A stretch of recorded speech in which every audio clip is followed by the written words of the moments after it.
जड़े सन्थ एक जंगल रोते से जड़े सन्यासी पोशाक पिंधुले धार्मिकतार भावना सहित कथा हेउथिले एवं तांकर मुह एते उज्जवल थिला जे केही प्रभावित न होई रही परिले नहीं।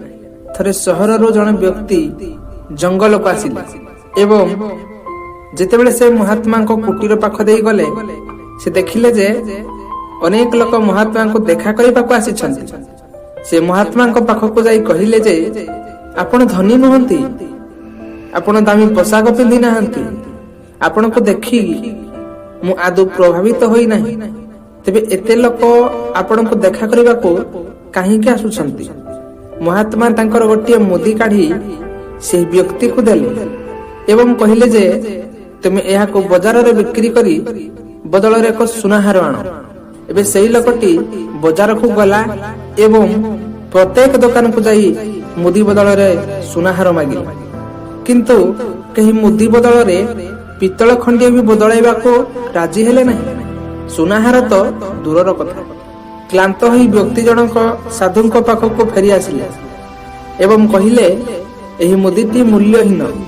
सेठु साधु हसिले एवं कहिले एबे एही मुदीटी को पछ गली रे थिबा सुनारी दुकान को नहीं जाऊं।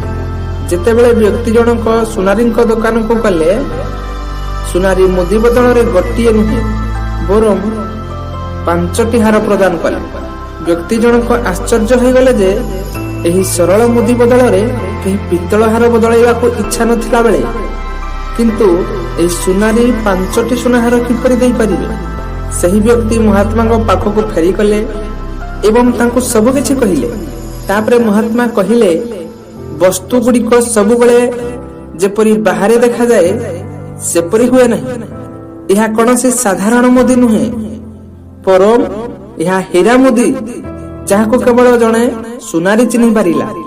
तेणु से मते 5टी हार देवा को राजी हेला। जेपरि मोर रूप तुमको प्रभावित करि नथिला सेमिति ए लोकमान को भी प्रभावित करि नथिला, किंतु ज्ञानर आलोक लोकंको मो पाखक टाणी आनी। महात्मा को कथा सुनिबा परे व्यक्ति जनक गभीर लज्जित अनुभव कले। जने व्यक्ति को तांको पोशाक द्वारा चिन्हित करा जाए नहीं, तांको ज्ञान द्वारा चिन्हित करा जाए। जदि वीडियोटी भल लागिता लाइक करंतु।